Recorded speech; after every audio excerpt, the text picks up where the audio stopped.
सरकार को अरुणाचल प्रदेश मामले में सुप्रीम कोर्ट से बड़ा झटका लगा है। कोर्ट ने नाबाम तुकी की सरकार को हटाने के केंद्र के फैसले को असंवैधानिक करार दिया है और उसे तत्काल बहाल करने को कहा है। सुनवाई के दौरान सुप्रीम कोर्ट ने यहां तक कहा कि अगर घड़ी की सुई को पीछे ले जाना होगा तो ले जाएंगे, और यही किया है। 7 महीने पीछे ले गया है सुप्रीम कोर्ट घड़ी की सुई को।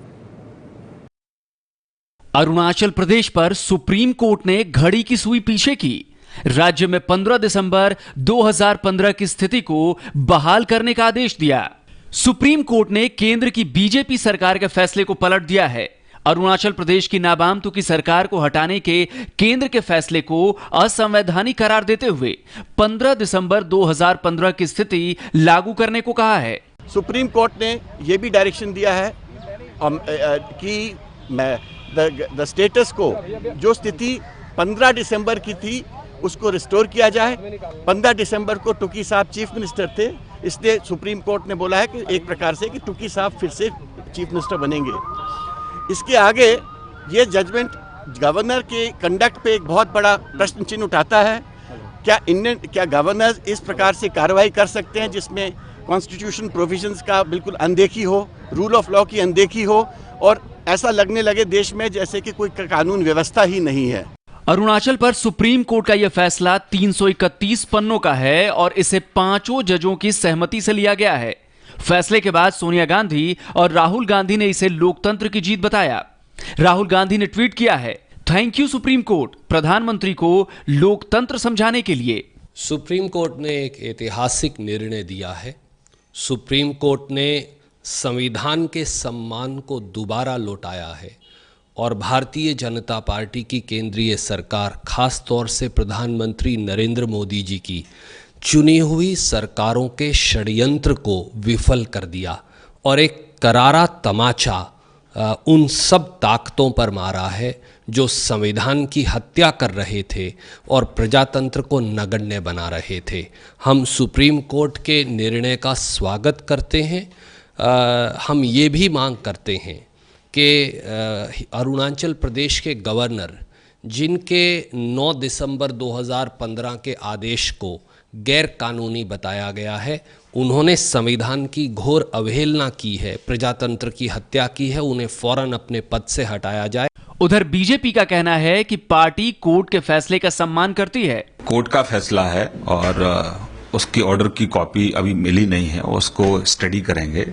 और अरुणाचल के अंदर बीजेपी को कोई सेटबैक नहीं है। भाई कांग्रेस का अंदरूनी झगड़ा है, कांग्रेस में लीडरशिप क्राइसिस है। उत्तराखंड हो या फिर अरुणाचल हो, ग्रुप वहां कांग्रेस का ही अंदरूनी ग्रुप सरकार से अलग हुआ और वहां सरकार दूसरे ग्रुप ने बनाई और उसमें बीजेपी का कोई लेना देना नहीं था। उसके लिए बीजेपी को आरोपी मानना मैं मानता हूं बहुत गलत है। इसके लिए बीजेपी को कोई आरोपी नहीं मानना जाना चाहिए। दरअसल दिसंबर में अरुणाचल प्रदेश में राजनीतिक अस्थिरता का माहौल बन गया। उस वक्त राज्य में कांग्रेस की सरकार थी और नाबाम तुकी मुख्यमंत्री थे। कांग्रेस के विधायकों के विद्रोह के बाद बीजेपी के समर्थन से बाद में नई सरकार बनी थी। अरुणाचल विधानसभा की मौजूदा स्थिति के मुताबिक पीपीए के पास इस वक्त 30 विधायक हैं, बीजेपी के पास 11, निर्दलीय के पास 2, कांग्रेस के पास 15, जबकि 2 सीटें खाली हैं। लेकिन सुप्रीम कोर्ट ने कहा है कि दिसंबर 2015 की स्थिति बरकरार की जाए। कांग्रेस के पास उस वक्त 42 विधायक थे, जिनमें से 14 अयोग्य करार दिए गए, 2 ने इस्तीफा दे दिया, यानी उसके पास बचे 26 विधायक। बीजेपी के पास 11, पीपीए के पास 5 और 2 निर्दलीय के पास। यानी अगर बहुमत परीक्षण हुआ तो दिसंबर 2015 की यथास्थिति होने की वजह से कांग्रेस की सरकार बच जाएगी, क्योंकि 16 विधायकों के कम होने से विधानसभा की कुल संख्या 44 हो जाएगी। यानी बहुमत के लिए कांग्रेस को 23 सीटें चाहिए और उसके पास दिसंबर 2015 की स्थिति के मुताबिक 26 सीटें हैं। जो भी कोर्ट आदेश किया गया है उस हिसाब से हम चलेंगे और जो भी जो कानूनी कार्रवाई में जो भी सलाह लेके जो भी करना है उस हिसाब से हम लोग करेंगे और आगे हमारा पार्टी हाईकमान से बातचीत करके आगे का राजनीति क्या तैयार करना है उस हिसाब से कांग्रेस का अभी 47 मेंबर्स है, 47 मेंबर्स का अनुसार पर हम लोग डिसाइड करेंगे। हम किसी और अन्य पार्टी से बातचीत करने का जरूरत नहीं पड़ता है, हमारा पास मेजोरिटी ऑलरेडी हाई है। लेकिन यहां पर एक पेच है कि क्या जो 11 विधायक कांग्रेस का साथ छोड़कर पीपीए के साथ गए वो वापस कांग्रेस में आएंगे? क्योंकि अगर ऐसा नहीं हुआ और कांग्रेस ने उन्हें पार्टी से निकाल दिया तो ऐसे में सरकार बचाना कांग्रेस के लिए मुश्किल हो जाएगा। इस हालत में विधानसभा की कुल संख्या 33 की हो जाएगी। बहुमत के लिए 17 सीटों की जरूरत होगी, लेकिन 11 और विधायकों के अयोग्य हो जाने से कांग्रेस के पास सिर्फ 15 सीटें ही बचेंगी, जो कि बहुमत से 2 कम हैं। यानी कांग्रेस की सरकार गिर जाएगी।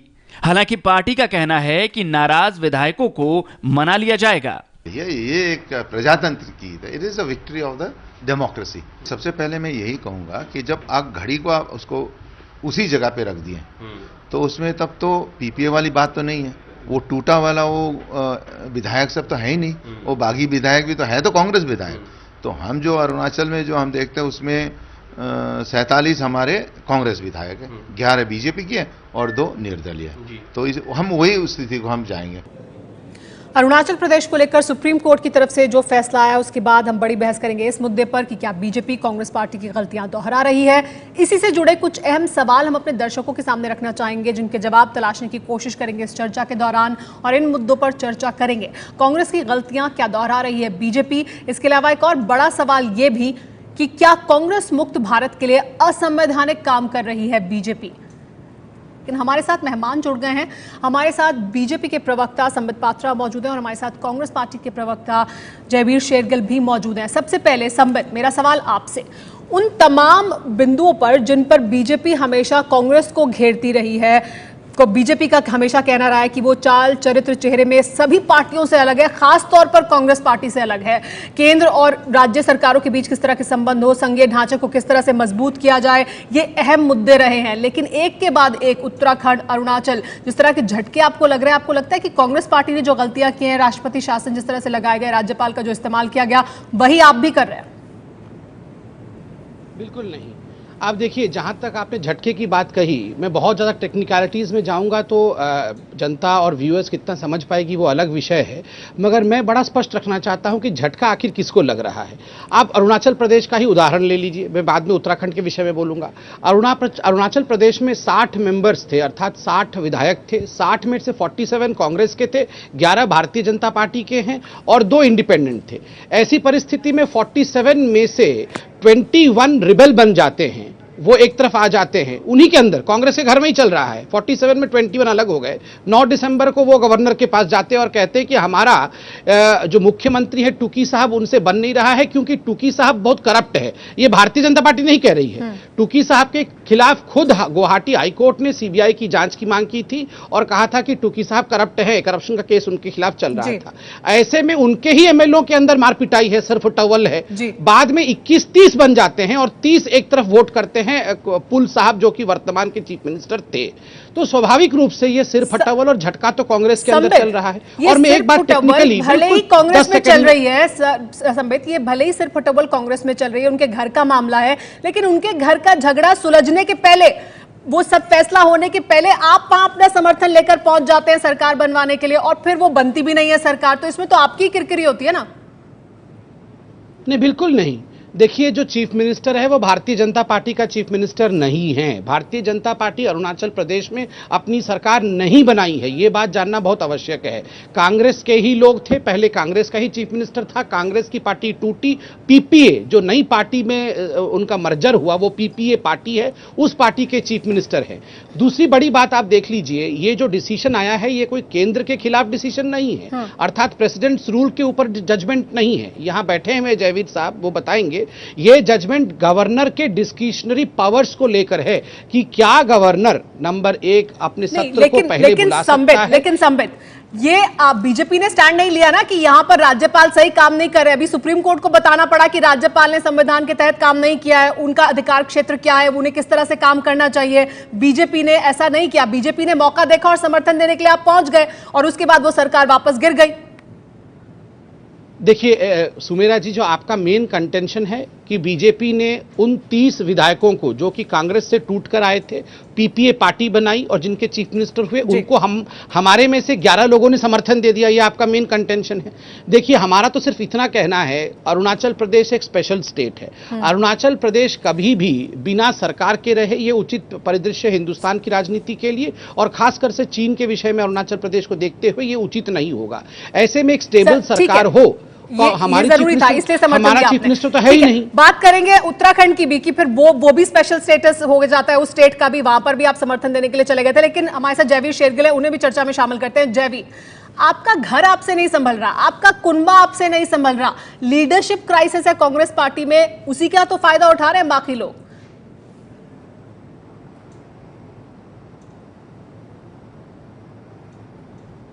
4-5 बातें कहना चाहूँगा। देखिए, सबसे अहम बात तो है कि सत्य में विजयते यतो धर्मा ततो जया।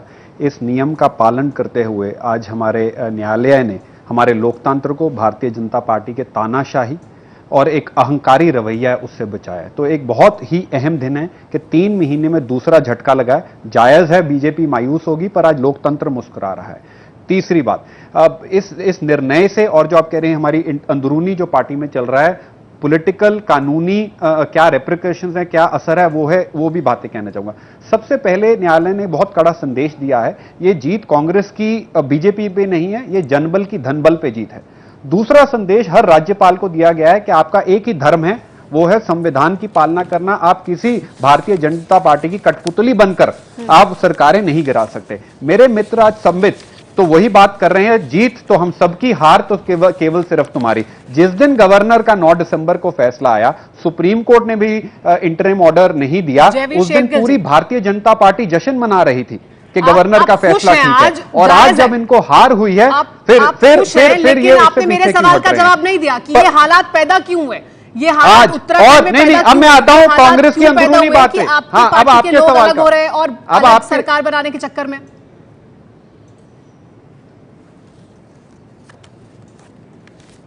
अब आपके सवाल का जवाब देता हूं बहुत स्पष्ट। मैंने, देखिए, उत्तराखंड हो, अरुणाचल हो, इनका एक ही तौर तरीका रहा है। अगर मान के भी चलिए हमारी पार्टी के लोग हमसे अलग हो रहे हैं, अहम सवाल यह होता है, क्या राष्ट्रपति शासन, क्या गवर्नर की ऐसी पावर्स का दुरुपयोग करना वो जरिया है? अगर इनको स्पीकर के निर्णय से कोई आपत्ति थी, ये कोर्ट में जाके दायर कर देते। जैसे ही इनको थोड़ा बहुता मौका मिलता है, ये संविधान को हाथ में ले लेते हैं। तो आज मुद्दा ये नहीं कि कांग्रेस के अंदर क्या हो रहा है, क्या कांग्रेस के जो भी अंदर हो रहा है वो इनके लिए संविधान की उल्लंघना करने का बहाना बन सकता है? नहीं। और यही कट कॉपी पेस्ट बहस मेरे मित्र संबित उत्तराखंड के वक्त कर रहे थे, ये इनका अंदरूनी मामला है, ये होगा। क्या हुआ उत्तराखंड के वक्त? हमें बहुमत मिला, आदमी एक बार जवाब देना चाहते हैं, संभल जाता है। ये सवाल पूछा जा रहा है बीजेपी से, जो इस वक्त जयवीर शेरगिल कह रहे हैं, कांग्रेस पार्टी, अरविंद केजरीवाल, तमाम लोग आपसे यही सवाल पूछ रहे हैं आज। इस पर आपका जवाब लेंगे क्योंकि संबित इसका जवाब देना चाहते हैं कि क्या कांग्रेस पार्टी के घर में सब कुछ ठीक नहीं चल रहा है, तो उसके तहत क्या संविधान की अवहेलना की जाएगी? संबित, आपसे मेरा सवाल, जो जवाब आप प्रतिक्रिया देना चाह रहे थे और जो सवाल पूछा जा रहा है बीजेपी से कि अगर कांग्रेस के घर में सब कुछ ठीक नहीं चल रहा है, उनके बीच में सरफटोबल चल रही है, सरकार गिर रही है, तो गिरने दीजिए, उसके बाद जाइए, आप पहले पहुंच जाते हैं। क्या संविधान को इस्तेमाल कर रहे हैं कांग्रेस मुक्त भारत करने के लिए? क्या उसकी जल्दबाजी है बीजेपी को? बिल्कुल नहीं है। देखिए, एक बात हमें अरुणाचल प्रदेश के मामले में याद रखना पड़ेगा कि ये जो वर्डिक्ट आया है, ये जो जजमेंट आया है कोर्ट का, ये प्रेसिडेंट्स रूल पे नहीं आया है। अगर आज हम डिस्कस कर रहे हैं कि क्या केंद्र ने किसी प्रकार से जल्दबाजी दिखाई प्रेसिडेंट रूल लगाने में, तो नहीं, उसके ऊपर ये वर्डिक्ट नहीं है, वो पेंडिंग है, वो रिट पिटीशन पेंडिंग है। ये केवल गवर्नर, जो राज्यपाल है, महामहिम राज्यपाल, उनके डिस्क्रिशनरी पावर्स के ऊपर, और वो जो पावर्स उन्होंने इस्तेमाल किए थे, 2 मैंने आपका उसको विवरण दिया था। दूसरी बात है, जहां तक कांग्रेस का सवाल है, याद रखिए 100 से अधिक बार उन्होंने प्रेसिडेंट रूल लगाए हैं इस देश के ऊपर, और हमारे यहाँ उत्तराखंड और अरुणाचल प्रदेश 2 को लेकर हम कांग्रेस के साथ इक्वल करने की कोशिश की जा रही है, ये बिल्कुल उचित नहीं है। आप अरुणाचल प्रदेश में देखिए, कांग्रेस के घर में लड़ाई होती है, उसके बाद सुप्रीम कोर्ट ने भी इन्हें मौका दिया था। 20 जनवरी 2016 को सुप्रीम कोर्ट ने भी कहा था नवम टुक्की साहब को कि आप आके अपनी मेजोरिटी प्रूव कर दीजिए। नवम टुक्की साहब ने मना कर दिया था कि मैं मेजोरिटी प्रूव नहीं करूंगा। और आप आर्टिकल 174, यहां बैठे हैं मेरे विद्वान मित्र हैं, वो बताएंगे आर्टिकल 174 के अंतर्गत अगर कोई भी असेंबली है उसको 6 महीने के अंदर कन्वीन होना ही पड़ता है। 21 जुलाई 2015 में कन्वीन हुआ था, उसके बाद कन्वीन ही नहीं हुआ है। आप बताइए ऐसे कैसे लेकिन चलेगा? उसके पहले ही बहुत कुछ हो गया था ना, उसके पहले ही बहुत कुछ हो गया था। यहां तक कर दिया गया कि असेंबली का दरवाजा बंद कर दिया गया। स्पीकर ने कहा यहां सेशन नहीं बुलाया जाएगा, तो असेंबली के बाहर सेशन बुला लिया गया और स्पीकर को भी बर्खास्त कर दिया। ये सब कुछ हुआ है, उसी के बारे में तो बात हो रही है यहाँ पर। जी, इस पर जयवीर शेरगिल प्रतिक्रिया देना चाहते हैं। जी जयवीर, जयवीर बोलिए। पहले तो मैं अपने मित्र संबित की एक बात को ठीक कर दूं। जब सुप्रीम कोर्ट में ये केस चल रहा था तो सुप्रीम कोर्ट ने कहा था हम प्रेसिडेंट रूल के मामले में तभी जाएंगे अगर हमें लगता है कि गवर्नर का फैसला, माननीय गवर्नर साहब का फैसला ठीक है, क्योंकि उन्होंने उनके फैसले को ही गलत करार कर दिया है। उन्होंने कहा था इस मामले में अब हमें जाने की जरूरत नहीं है उस टाइम। पहला। दूसरा, क्या संबित मेरे मित्र दर्शकों को यह बता रहे हैं कि माननीय गवर्नर साहब ने बिना केंद्रीय सरकार के प्रभाव में आके पहले तो एक 9 दिसंबर का संदेश भेजा, 174 की उल्लंघना की, डिप्टी स्पीकर ने स्पीकर के फैसले को बदला, विधानसभा से हटके एक कहीं होटल में जाके फ्लोर टेस्ट हो गया, और यह सब कुछ गवर्नर ने केवल अपनी सूझबूझ में कर लिया। अगर यह बात है तो फिर भारतीय जनता पार्टी इस बात का जश्न क्यों मना रही थी? पहला तो ये। दूसरा, अगर एक पूरा तौर तरीका एक पैटर्न है, क्या किसी घर में दरार है कि यहां दरार पैदा की जाती है, विवाद है, या विवाद पैदा किया जाता है? ये भारतीय जनता पार्टी जो जयवीर शेरगिल, कमल का फूल राज्यपाल का किस तरह इस्तेमाल करना है सरकार गिराने के लिए, राष्ट्रपति शासन कैसे लगाना है, और कितनी बार कांग्रेस पार्टी ने लगाया है, और किस तरह से संविधान की धज्जियां उड़ाई हैं जिसकी आज आप दुहाई दे रहे हैं, ये तो इतिहास में दर्ज है। संबित, राज्यपाल को लेकर अब क्या रुख रहेगा सरकार का, तब जबकि सुप्रीम कोर्ट की तरफ से काफी सख्त और तल्ख टिप्पणी की गई है राज्यपाल के आचरण को लेकर? नहीं, इस पर पहली तो बात है कि पूरा जो 313 पेज का जजमेंट आया है इसको पूरी तरह से पढ़ने की आवश्यकता है। जल्दबाजी में उसको बिना पढ़े टिप्पणी करना उचित नहीं रहेगा, और स्वाभाविक रूप से सरकार इस पर पूरे जजमेंट को पढ़ने के बाद अपने वक्तव्य को रखेगी। आज खुद रविशंकर प्रसाद जी ने भी कहा है कि हम जजमेंट को डिटेल रूप में पढ़ रहे हैं। दूसरी बात है, अभी मैं लेकिन आपको लगता है कि नैतिकता के आधार पर उनका बना रहना अब मुश्किल होगा, जिस तरह से जो उन्होंने फैसले लिए उनको पलटा है सुप्रीम कोर्ट ने? देखिए, सबसे बड़ी बात है कि राज्यपाल is the representative of the president of India. वो महामहिम राष्ट्रपति के प्रतिनिधित्व करते हैं। उनके आचरण पर, उनके अवकाश विकास, इसके ऊपर कमेंट करना ये प्रवक्ताओं का काम नहीं है। इसके ऊपर कमेंट प्रेसिडेंट के आधार पर से ही हो सकता है। इसलिए मैं उस लाइन पे बोलना ही नहीं चाहूँगा जो मेरा कार्यक्षेत्र नहीं है। दूसरी बड़ी बात मैं कह रहा था, अभी मैं बड़े ध्यान से सुन रहा था कांग्रेस के प्रवक्ता जयवीर जी को। उन्होंने कहा कि आज जन बल का जीत है धन बल के ऊपर। अब आप मुझे समझाइए, यहां धन बल किसका हो रहा था? यहां तो आपस में ये धन के लिए लड़ रहे थे। क्या हमने लड़ाया था? मैंने आपको पूरा टाइमलाइन दिया कि किस प्रकार से करप्शन इन्हीं के पार्टी में हुआ, फिर आपस में लड़ाई इन्हीं की पार्टी में हुई। कोई धन बल हमने दिया? अगर ये मान जाएं कि धन बल के कारण से इनके लोग बिक जाते हैं, जवाब देना चाहते हैं जयवीर शेरगिल। ऐसी बात है। जयवीर शेरगिल इस पर जवाब देना चाहते हैं, कैसे धन बल का इस्तेमाल हुआ? जयवीर शेरगिल जी।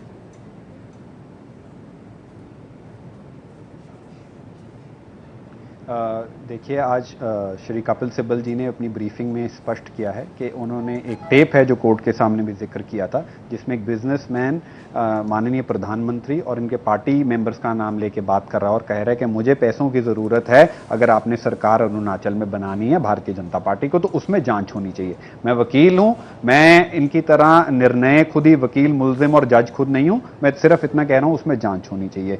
दूसरा, मेरे मित्र संबित बार बार दोहरा रहे हैं इनमें विवाद था, पैसे दिए गए, पैसे नहीं दिए गए। जहां तक कि गवर्नर का सवाल है, सबसे पहले सुप्रीम कोर्ट ने 313 में स्पष्ट एक शब्द में कहा है हिज एक्ट वाज इल्लीगल, गैर कानूनी। उसको देखते माननीय गवर्नर साहब को खुद ही इस्तीफा दे देना चाहिए। श्री प्रधानमंत्री मोदी और अमित शाह जी को इस देश से माफी मांगनी चाहिए कि उन्होंने असंवैधानिक तरीका क्यों अपनाया। तीसरा, बहुत और तरीके हैं। अगर मैं इनकी बात में करप्शन थी, ये था, आप केस दर्ज करते, आप स्पीकर के निर्णय को कोर्ट में चैलेंज करते, आप prevention of corruption act initiate करते, आप एंटी डिफेक्शन लॉ को प्ले में लाते। ना ये उत्तराखंड में किया, ना अरुणाचल में, क्योंकि ये इनका बनाया हुआ विवाद था, उसमें हकीकत या सत्य कुछ नहीं था। और लेकिन- मेरे लेकिन- मित्र लेकिन संबित का जयवीर मुझे शेरगिल, कहा जाता है डेजा वू, जब राज्यपाल- उत्तराखंड भी था तब भी इन्होंने कहा इनका हाउस ऑर्डर राज्यपाल नहीं के है, प्रोटेस्ट जरिए हुआ, ये अपने किस मुंह के तरह बिल से गए। सरकार फिर गिरानी है दोबारा या राज्यपाल का जी, किस जी। तरह से राजनीतिक इस्तेमाल करना है, ये तो कांग्रेस पार्टी बहुत कर चुकी है। उन्हीं मुद्दों के लिए आज आप हाहाकार मचा रहे हैं जो आप कर चुके हैं। 70 और 80 के दशक में क्या कुछ नहीं हुआ। और अगर हम इतिहास देखें, राष्ट्रपति शासन कितनी बार लगा है और राज्यपाल का किस तरह से इस्तेमाल किया गया है। 124 बार देश में राष्ट्रपति शासन लगा है, 88 बार कांग्रेस पार्टी ने लगाया है।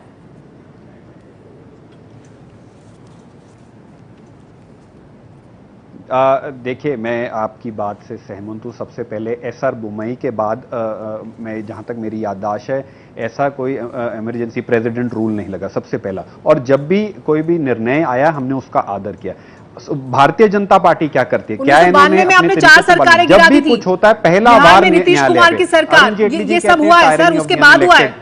एसआर बुम्बई के बाद भी हुआ है। एक मिनट मैं पूरा कर लूं। मैं उस मनमोहन सिंह जी मैं ने उसका जवाब देता 12 बार राष्ट्रपति शासन मैं लगाया। आपकी चलिए मैं आपकी भी बात मान के क्या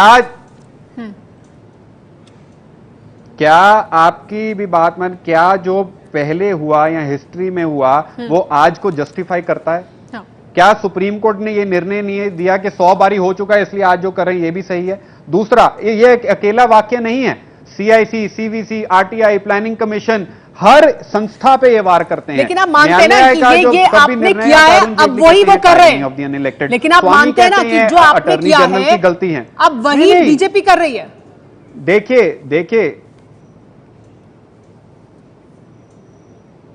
देखिए जो हमने किया, अगर वहां कहीं गलती हुई उसको सुप्रीम कोर्ट ने ठीक किया और कहा आप कानून के दायरे में नहीं थे, हमने उसका स्वीकार किया। आज भारतीय जनता पार्टी क्या मान रही है? नहीं, आज भी उसी स्वर में बोल रही है कांग्रेस की गलती थी। बिल्कुल ठीक अरुणाचल में हुआ। क्या ये हमने स्वीकार किया, बीजेपी भी माने? सरलता या कोई हम्बलनेस से न्यायालय का फैसला मानने को तैयार हैं? नहीं, वो फैसला तो मान रहे हैं, लेकिन गलती मानेंगे या नहीं ये और इससे कड़ा संदेश ले कि 2014 के जो जनता को उन्होंने वायदे किए थे उन पे खरा उतरे। और क्या ये माने कि बीजेपी उत्तराखंड में भी और अरुणाचल प्रदेश में भी? देखिए आपको कुछ देखिए, अभी तक तो हम लोग एक पॉलिटिकल डिबेट भी कर रहे थे, कुछ टेक्निकलिटीज लाने की कोशिश कर रहे थे, मगर अभी मैं 2 टेक्निकल पॉइंट छोटे छोटे रखूंगा। आप देखिए, गवर्नर के डिस्क्रिप्शन पॉइंट पे 2 बिंदुओं पर सुप्रीम कोर्ट ने ऐतराज जताया है। किन बिंदुओं पर? एक कि आपने पहले जो कि जनवरी 2016 में सेशन होना था उस सेशन को प्रीपोन किया। दूसरा कि 2 रिजोल्यूशन पारित हुए। आप देखिए गुवाहाटी हाईकोर्ट में ये दोनों चीज गई थी, सेशन वाला सेशन प्रीपोन करने का भी और दोनों रिजोल्यूशन 16 दिसंबर और 17 दिसंबर की रिजोल्यूशन, दोनों को गुवाहाटी हाईकोर्ट ने अपहोल्ड किया था। कहा था कि नहीं, ये निर्णय उचित है, ठीक है। डिस्क्वालिफिकेशन 14 एमएलए का डिस्क्वालिफिकेशन भी गुवाहाटी हाईकोर्ट में खारिज किया गया था। तो देखिए, टेक्निकली गुवाहाटी हाईकोर्ट तक ठीक था। सुप्रीम कोर्ट में आकर इस पर किस प्रकार का निर्णय हुआ है, वो 300 से अधिक पेज के जजमेंट को पढ़ेंगे, उसका अध्ययन चल रहा है। तो स्वाभाविक रूप से टेक्निकली 2 पॉइंट लेकिन संबित ऐसा आपको नहीं लगता कि ये सवाल पूछा जाएगा बीजेपी से और आपके लिए मुश्किल होगा इसका जवाब देना कि उत्तराखंड में भी ये हुआ कि तब जबकि विधानसभा के फ्लोर पर बहुमत साबित करना था, उसके पहले उसको जो सत्र है उसको नहीं आने दिया गया, और यही अरुणाचल प्रदेश में भी किया गया। क्यों विधानसभा के पटल पर बहुमत साबित करने या सरकार गिरने का इंतजार नहीं किया गया? देखिए, उत्तराखंड में भी जो हुआ, आप देखिए कांग्रेस के घर के अंदर ही लड़ाई हुई, कांग्रेस के घर के अंदर ही सरपुट्टावल हुआ, और जहां तक नहीं गिरने का इंतजार की बात है, आप देखिए बजट तक पारित नहीं हो पाया। वो तमाम जो रेबल थे उन्हें आपने बीजेपी में शामिल कर लिया फिर? नहीं, देखिए वो उस पर मैं जरूर बताऊंगा। रिबेल्स बीजेपी में शामिल हुए, ये अलग उनका पॉलिटिकल डिसीजन है, मगर पैसा लेना देना, आप ये खुद बताइए, पैसे लेने देने के मामले में तो उत्तराखंड के मुख्यमंत्री खुद उनका स्टिंग रिलीज हुआ, जिसकी सीबीआई जांच चल रही है। लेकिन यही आरोप बीजेपी पर भी लगे कि ये उनकी तरफ से भी इस तरह के ऑफर दिए जा रहे थे, लोगों को तोड़ने की कोशिश की जा रही थी। अगर ये आरोप हरीश रावत पर है तो इस तरह के आरोप हरीश रावत की तरफ से बीजेपी पर भी लगाए गए। जयवीर शेरगिल, वो आरोप लगाना अलग बात है, स्टिंग पे पकड़े गए हैं, वो लाइव स्टिंग में पकड़े गए हैं पैसों की बात करते हुए। जयवीर शेरगिल,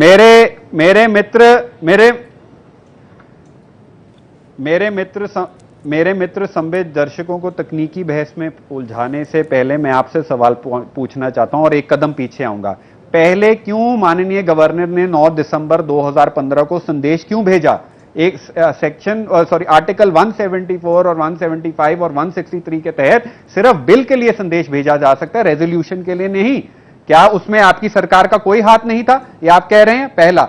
दूसरा, क्या क्यों विधानसभा के बाहर जाके एक फ्लोर टेस्ट कहीं होटल में करवाया गया, क्या आपकी सरकार का उस बात में हाथ नहीं? तीसरा। चौथा, मैं आपसे पूछता हूं मेरे मित्र संबित, आपने पहले तो स्वर्गवासी शक्तिमान की लाते तोड़ी, फिर आपने हरीश रावत जी पे इल्जाम लगाया, उस पे आज तक साबित क्या कर पाए?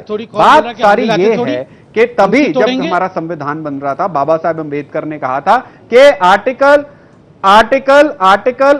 सुन लीजिए, आर्टिकल जो हमारे संविधान में प्रेसिडेंट रूल या गवर्नर के लिए जो भी उनको पावर्स दी गई हैं, वो केंद्रीय सरकार के लिए राज्य सरकार गिराने का लाइसेंस नहीं बन सकती। और आज भी आप इससे कोई संदेश वापस नहीं लेके जा रहे।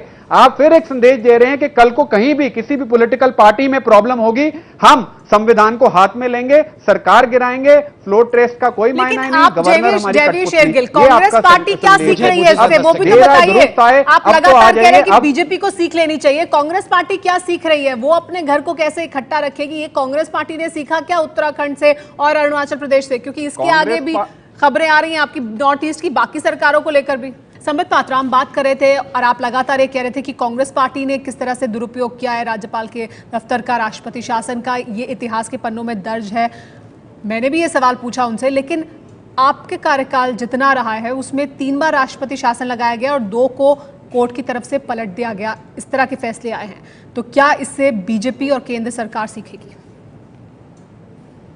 देखिए, जहाँ तक आज का जो निर्णय आया है अरुणाचल प्रदेश के ऊपर, इसमें केंद्र सरकार का कोई रोल ही नहीं है, क्योंकि केंद्र सरकार के प्रेसिडेंट रूल के ऊपर किसी प्रकार की टिप्पणी नहीं की गई है और वो केस भी उसके ऊपर था नहीं। ये पूरा और पूरा case discretionary power of governor कितने पावर का इस्तेमाल कर सकते हैं उसके ऊपर था। तो उस पर मैंने आपको बताया किस प्रकार से हाईकोर्ट ने एक निर्णय दिया और सुप्रीम कोर्ट ने दूसरा निर्णय दिया है। बट देखिए, आज जो स्पष्टता हम सबको चाहिए, क्योंकि ये एक टेक्निकल डिबेट भी है कि आखिर बहुत पानी बह चुका है जब से ये पूरी प्रक्रिया दिसंबर 2015 में चली और आज जुलाई 2016 जो टेक्निकल पॉइंट है वो तो शायद केंद्र सरकार सुप्रीम कोर्ट जाएगी उसको लेकर।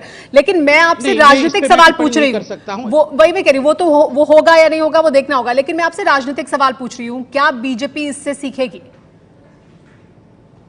देखिए, बीजेपी ऐसा कुछ करती ही नहीं है जो कि मोरली गलत हो। मैंने बड़े स्पष्टता के साथ कहा कि अरुणाचल प्रदेश पर्दे के पीछे है, लेकिन जो कुछ कर रही है उसको लेकर ही सवाल पूछे जा रहे हैं आपसे। लेकिन जयवीर शेरगिल जी, आपसे मेरा सवाल, मैं जयवीर शेरगिल से पूछता हूं, क्या हमने लड़वा दिया इनके लोगों को? बीजेपी से आप सवाल पूछ रहे हैं, बीजेपी से आप आज खुश हैं, खुश होना शायद जायज भी है आपका, लेकिन क्या आप अपना घर ठीक करेंगे? वहां जो आपकी दिक्कत है, जिसकी वजह से इस तरह की स्थिति पैदा हो रही है, उसको ठीक करने के लिए और उसको सीखने के लिए आप क्या करने वाले हैं?